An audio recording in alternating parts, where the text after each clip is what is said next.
Hello, আজকে বানাবো prawn চিমিচুরি। এটা একটা নতুন রকমের ডিশ। আশা করি আপনাদের সবারই ভালো লাগবে। প্রথমে এই সাইজের চিংড়ি নিয়ে নেব, ভালো করে ধুয়ে পরিষ্কার করে রাখা চিংড়ি মাছ। এতে এবার স্বাদ মতন লবণ দিয়ে দেবো, গোলমরিচ গুঁড়ো, চিলি ফ্লেক্স, অরিগানো বা ইটালিয়ান মিক্সড হার্বস পাওয়া যায় সেটা। এবার কুচিয়ে রাখা বেশ ভালো পরিমাণের রসুন, মিহি করে কুচোনো ধনেপাতা, লেবুর রস দেবো এতে চিপে, আর তেল, সর্ষে তেলও দেওয়া যায়, অলিভ অয়েল বেস্ট থাকে, আমি এখানে সাদা তেলই দিচ্ছি। এবার সব কিছু ভালো করে মাখিয়ে নেব।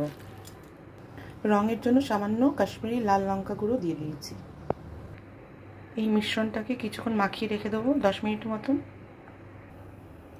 এই যে কিছু আমার কাছে ব্যাম্বু স্কিউয়ার্স আছে, আপনাদের কাছে না থাকলে আপনারা ডাইরেক্ট এটা তাওয়াতে দিয়ে ভেজে নিলেও সেম স্বাদই থাকবে, এটা ম্যান্ডেটরি নয়। এভাবে চিংড়িগুলোকে এই স্কিউয়ার্সে এক এক করে গেঁথে নেবেন।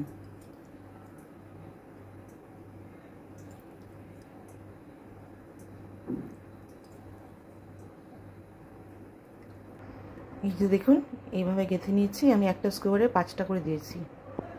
এবার একটা তাওয়াতে সামান্য তেল ছড়িয়ে নেবেন। যে কোনো তাওয়া নিতে পারেন, আমার কাছে এই তাওয়াটা ছিল তাই এটাই আমি ব্যবহার করছি। এবার স্কিউয়ার্সগুলো এক এক করে একটু সাজিয়ে দেবো।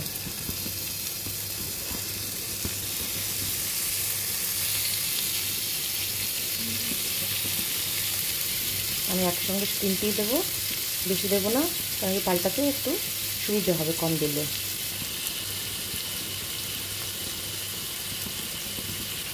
মিডিয়াম লো ফ্লেমে ভাজবেন, বেশি হাই ফ্লেমে ভাজবেন না, তাহলে উপর থেকে চিংড়িটা পুড়ে যাবে আর ভেতরটা কাঁচা থেকে যাবে। তাই আস্তে আস্তে করে এদিক ওদিক পাল্টে আমরা এই চিংড়িটাকে রান্না করব। 1-1.5 মিনিট পরে একবার পাল্টে দেবো।